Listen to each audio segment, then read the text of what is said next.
Ayan, walang display. Tapos mo blink lang saglit, ayun. Then mamamatay. Check natin to anong problema.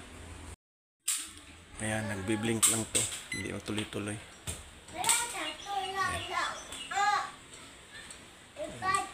Check muna natin dito na parts.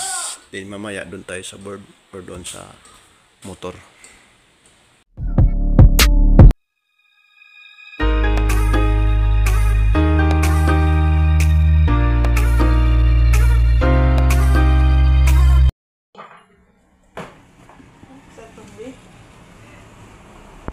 Mga master, binaba lang namin.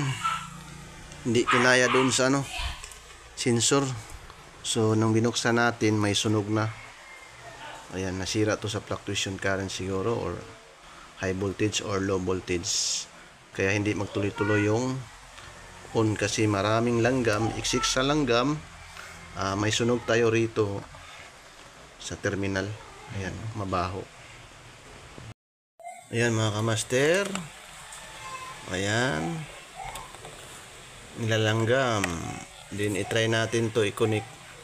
Tapos itong mga dumi tanggalin natin kasi ito nagpapaano ng shorted yung mga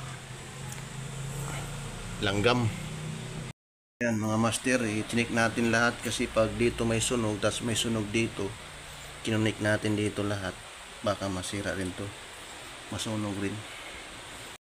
Ayan mga kamaster, hindi na nag-blinking.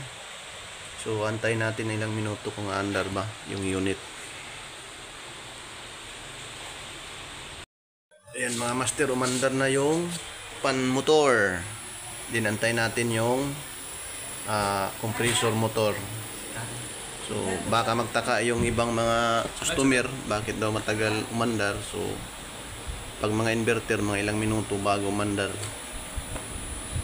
Ayan, mamaya antayin natin na yung evaporator coil.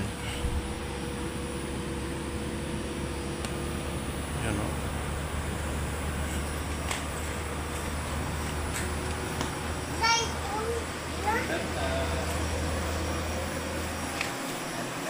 Yun, mainit na dito. Okay na to. Yun, nag-moisture na yung evaporator coil.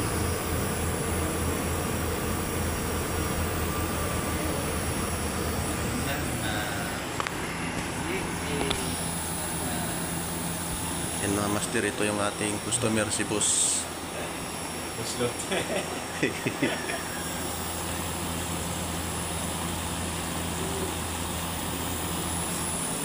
Ayan mga master, hanggang dito na lang yung video. Sana nagtutunan kayo kung paano i-check at i-repair. Peace out mga kamaster. Ayan, malamig na yung buga ng hangin. Ayan, dito. Working na mga kamaster.